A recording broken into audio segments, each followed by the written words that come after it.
act like y'all don't have praise and worship and get too grateful. Guys, if you're new, welcome. My name is Cory.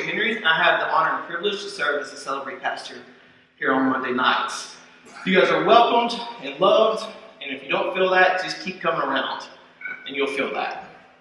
There's several people that have come in these doors that can tell you that. I can tell you when I came in the door 7 years ago, I didn't know exactly what I was doing either. I said, right back here. Didn't talk to a single soul. I talked to one person.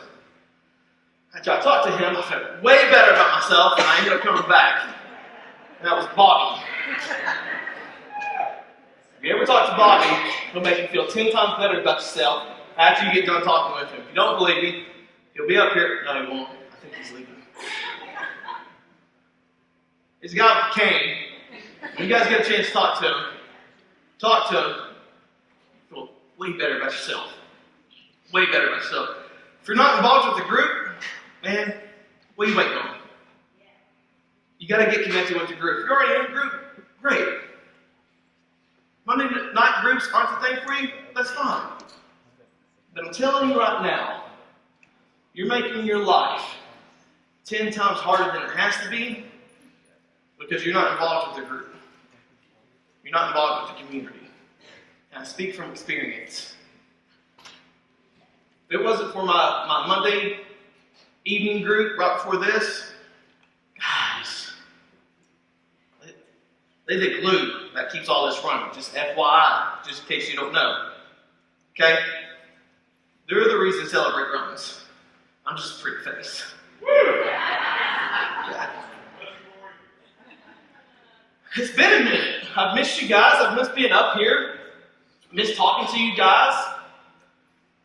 I was having a conversation, I think it was January, and with this certain individual, I'm kind of up front and just blunt with because I feel like I can be. And he has told me I could be, but I didn't have to walk on eggshells with him. So we were having a conversation, and he was telling me that, he had some struggles here and there. It wasn't recovery related. It was work wasn't going great, with COVID and everything. Everybody's experience with working and money and stuff like that has gone down. And I was like, okay, well, let me ask you, because I was asking, I'm going to share, but I was like, let me ask you, are you tithing? And he looked at me and said, what is tithing? And it sunk my heart. One, that we not talk to you guys about a very important biblical principle, and that's tithing. So we're not doing what we're supposed to by teaching you guys. We're talking a lot about recovery, and yes, we're a recovery ministry, so we should, but at the same time, a lot of you guys come here, and this is your church. And I'm okay with that. I encourage you to go on the weekends, and if you don't like any other place but here, find a campus. Get connected. I mean, if you like it here, you're going to like it on the weekend. We are phenomenal. Maybe a little biased. But hey, I feel like we're fantastic. But I'm not teaching you guys. And so tonight I'm going to share a story. I'm going to kind of talk to you guys about tithing. I'm not looking for your money. And tithing necessarily isn't really about money, even though that is part of your fruit, part of your labor that you are supposed to give. A tithe just means a tenth. So 10% of your income, 10% of your time, so on and so forth. But again, I'm not asking for your money, I'm teaching you. And what better way to teach you than to tell a story? And I'm going to tell you my story. This is what we do around here. We tell stories. Tell stories, listen to stories. What we do is what celebrates like the foundation of it, or at least for me it is, because I love stories. So this goes back. I wasn't really tithing back in, ever. Ever, really. I would give here and there, but nothing like consistent. Before me and my now wife got together, she was tithing fairly consistent, I would say. And then she married me and we weren't tithing at all. Great leadership. So we got married in December I got a call in February from our campus pastor. It's not a fun job of campus pastors, but it's something they got to do. One is it's a check up, check will call. And so me and this certain campus pastor, we have a very unique relationship. And he's as blunt as I am with certain people. And so he just asked me, and he's like, hey, is everything okay? I said, everything's great. I mean, it's 2 months into marriage. Yeah, we got 3 kids, but, they're crazy. That's an adjustment, getting used to being an instant husband, instant dad. I mean, but other than that, everything's great. He's like, okay, why aren't you tithing? I was like, what do you mean? He's like, well, you said everything is great. I was like, yeah. Now, mind you, from 20 to almost 26, 2026 in rehab, from 2026, I was doing stupid stuff. So 7 years, stupid stuff. For those of you who are not familiar with drug addiction and how it works, things like that, you gotta stay still during that time period. For 7 years, I was still. No growth. Just dead. Just nothing. Nothing up here. Some stuff up here now. But nothing up here. So for 7 years, I wouldn't do anything. Didn't really have any bills. Very spoiled growing up. Parents kind of took care of everything. I may have had a car payment here and there, but if you're making $800,000, you got a car payment of $200. The rest of it's going to gas and drugs, and mostly drugs. Gas is iffy. You just got enough gas so you can go get your drugs. And everybody, you feel me? Okay. So, didn't do anything. Didn't have any bills. So when I got married, 2017, I all of a sudden went from 0 bills to rent, utilities, gas, car payments, insurance. Like, I don't know about you guys. Going from 0 to paying out thousands of dollars, just woo! Seeing all that money go, guys, it is not fun to watch. It was fun when I was doing drugs. They didn't need time.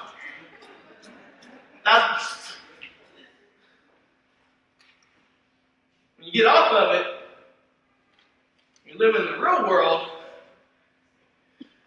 but you start up just a little bit like, I'm not going to make this. It's not going to work. So he asked me, and he goes, you need to read Malachi. Now, that's all he said to me. Now, I don't know if this was a specific passage he was telling me about, but this is what rang out to me in Malachi. It's Malachi 3:2. And it says, bring the full tithe into the storehouse, that there may be food in my house, and thereby put me to the test, says the Lord of hosts, and if I will not open the windows of heaven for you and pour down for you a blessing until there is no more need. I said, okay, Lord, let's test this theory out. I'm going to give you 10% of what I got. And it's not just what I've got. So if you've got 2 incomes in your family, 10% of that. Okay? 10%. Now, for some of us, that's not a lot. If you make $200,000 and you give $200, it's not a lot. I wasn't making $200,000.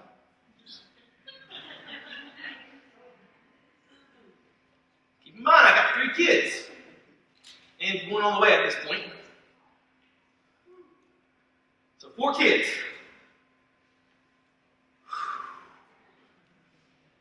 That'd scare me in a heartbeat. But I tested him. I said, okay, let's do this. So 2017, we essentially had, 3 different incomes at the top. Whether it was work or child support or whatever it was, 3 different kinds of income coming in. We were tithing that. Rent, utilities, car payments. Formula. God, that girl could drink a lot when she was born. Good gracious. Nothing to do with her mom, but that bottle.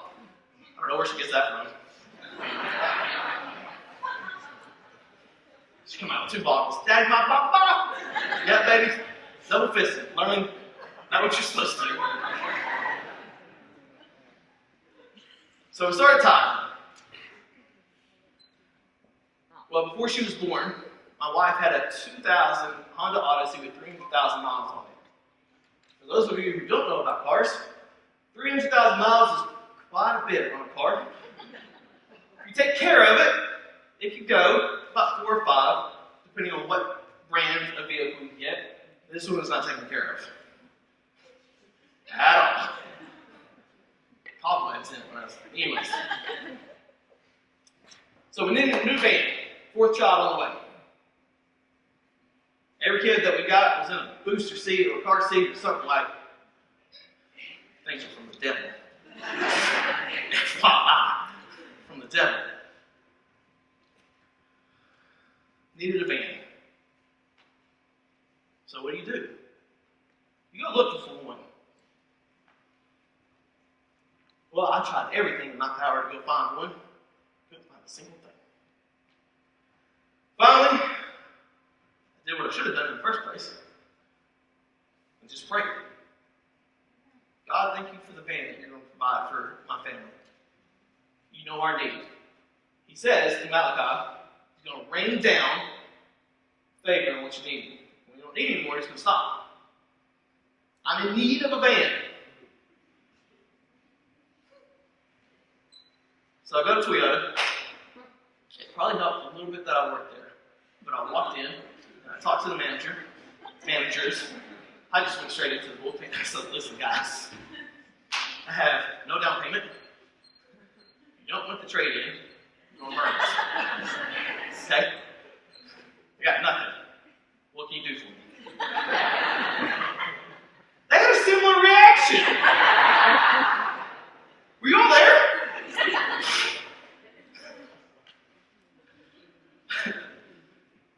So, we'll see what we can do. Okay, cool. I'll walk out, all the faith in the world that this is going to happen. They're probably sitting there like, this guy's crazy. Get a vehicle, no down payment. I get a call 2 weeks later. Hey, come down, sign paperwork. We got a 2012 Honda Odyssey with 84,000 miles on it. That's a God thing. But it's because of that one conversation I had with my campus pastor, and I started tithing. I started giving. I was faithful. Not only that, here's the cherry on top. So that car payment was $255. I had another car payment before that, and I got this from a different place. Early in my recovery, I say no credit. I had very bad credit. Like, I couldn't tell you what it was. I can tell you, I had a 21% APR on the car. I was paying $450 a month for this car. A week after I signed for the van, CBA Credit Union calls me. Hey, we're going to buy the loan from the other place. I'm like, oh, Lord, is this going to be more? It's already $450. Like, I can't. Like, $450, $250, I can't do it. Nice.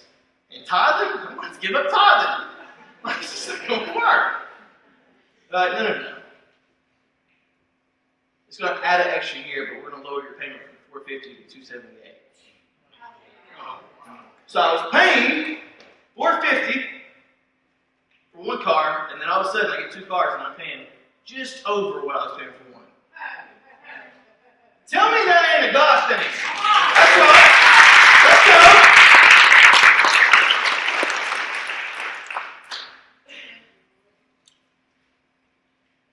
It gets better. We continue to tithe. At this point, we are down 2 incomes with the sporadic third income, if you can call it that. We're We're still tithing. Our 5th kid is on the way.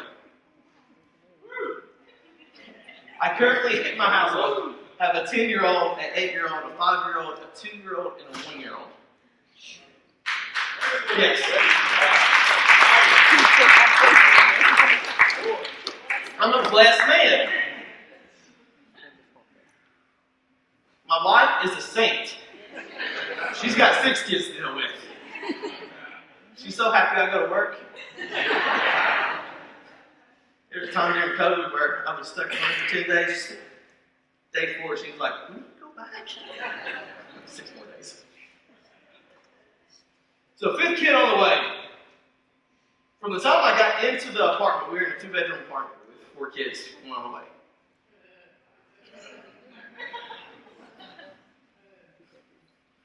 Thank God this apartment had somewhat of a backyard. Like, it was big. It was big, but it wasn't like their property. We just used it a lot. Couldn't put anything on it, but we used it. Mud pit, when it rained, just go outside. I can't hold you down. Please just get out of the apartment for a little bit. So, from the time we got to the apartment with 3 kids, we knew automatically that obviously we needed a bigger place. We were blessed with the apartment, and we were very grateful for it. 2 incomes. At this current time, both incomes were mine. I mean, she kept popping out babies. So, I was working a full-time job and I was part-time here. Looking for a house. We tried everything. Everything. We wanted Carnes, Hardin Valley, like that direction. Because that's where my parents live, is over in that direction. We were going out to church at the time of Farragut.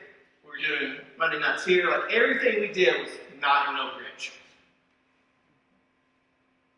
Not that Oak Ridge is far, but that's a 25-minute drive. When you got several kids, like, it's not fun.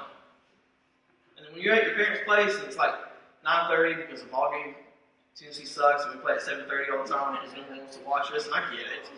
But I gotta watch for Tennessee. I mean, go Vols. So 9:30 hits, 30-minute drive home. You don't want to do that. Who wants to do that? I mean, yeah, the kids are asleep, but when kids are asleep, I want to be asleep. I'm old. My bedtime's 10. Okay? Period. We started giving up. We started looking at Oak Ridge, tried everything. We didn't want to live in Oak Ridge, but we tried everything.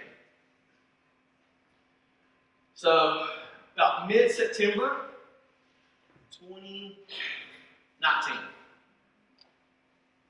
I was like, I give up. Like, we're trying to get our mind right and set that we are going to have 7 people in a 2-bedroom apartment with no backyard. I'm trying to figure out how I was not going to kill kids. So we're anchoring down, we're buckling down, we're trying to make this apartment the best we could with everything we had. Into September, realtor calls me. Hey, there's this great little house in Carnes. It's what we wanted. It's close to the school. Okay, another plus. Keep talking. It's sitting on half an acre. Okay, it's getting better. It's 3 bedrooms, 1.5 bath. I'm like, okay, well, let's go look at it. We pull up. I didn't think Megan would go for it. She did. It was the land. Care less about the house. I mean, the house had enough space, but it was the land. So we asked her, we're like, okay, we're going to put an offer in. Guys, they were asking $142 for the house. I can't afford over $142. That's impossible. He got worked down to where we could get it. We've now been in the house almost a year and a half. All because God moved in our life. Because we had a need. God did not want 5 little angels coming up to him, quicker than they were supposed to. He knew there was an enemy. Pastor Chris talks about his kids all the time. I'm telling you, I'll match mine to his. He had 2 boys. Granted, it was Zach and Micah. I get that. I got 3 boys. It's just, pray for them.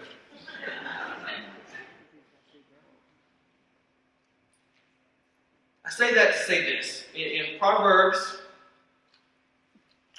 3,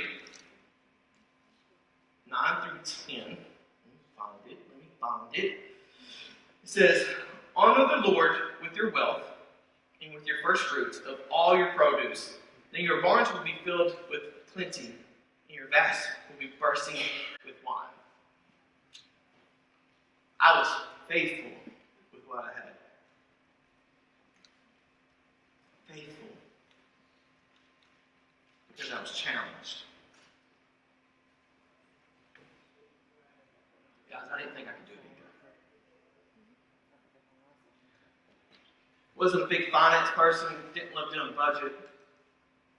It wasn't until literally this year that I started doing a budget. Almost 4 years into marriage. I hate budgeting. It's awful.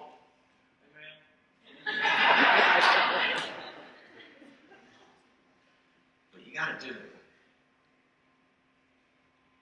You gotta give. So God can see that you're faithful with little. So you can get more. Because when you have a need, and you're giving faithfully, you don't really have a need at all. God's going to cover you in His favor. I've seen it firsthand. I continue to see it. So not only do we have a house now, thank God for all the land. Guys, God's blessed us. So we are one income. And we tithe more than we did when we had almost 4 incomes at one point. Yeah, give it to God. It's a God thing. It's nothing that I've done. The only thing I did was put actions to steps that I was given. Because I was challenged by an individual. So I want to challenge you. If things seem to be a little wonky in your life, you're needing something, not a want. There's a difference. And it's hard for us addicts to differentiate that sometimes. Because there's a lot of stuff I want still. I want a truck. Yeah. I want a bigger van. It's not a need that I have right now. It's a want. I have everything that I need. Because I was challenged. So let me challenge you. If you're not giving, try it out. 10% seems like too much. Start with 1. That small change that you make will be a big change. And I say it all the time, but I'm a firm believer in it, that if you make that small change, bigger changes come. You guys take steps all the time in faith. You guys came here tonight. That was a big faith step. You didn't know what you were getting into tonight. We could have been crazy. Well, we are crazy, but in a great way, guys. In a great way.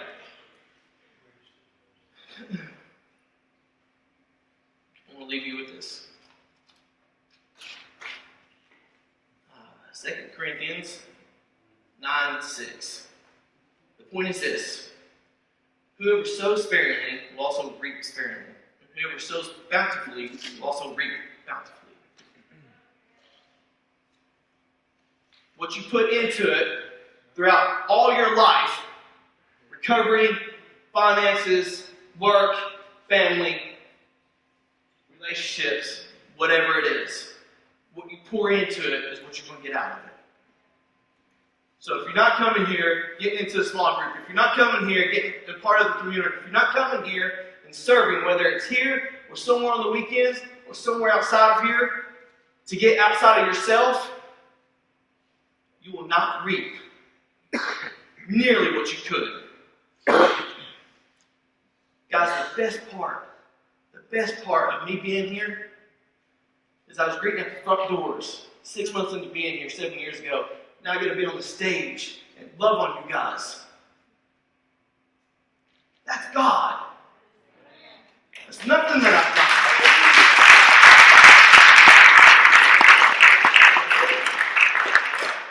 I put in the work because I saw what God had for me. And God's placed people in my life that encourage me to continue to grow. Guys, there's a lot of areas in my life that I still suck. But I've got people around me who are pretty good in those areas that challenge me way more than I want them to. And they deal with me year in and year out. But I hope that they see that what they're sowing, that small change they're putting in me, will grow and get bigger. God's allowed me to come leaps and bounds from where I was on this stage. I'm telling you guys, when I came on the stage, I had a microphone right here. I'm like, hey guys, why don't we celebrate? It wouldn't come out. It just wasn't, like, I was scared to death. But God's taking that. What you put into it is what you're going to get out of it.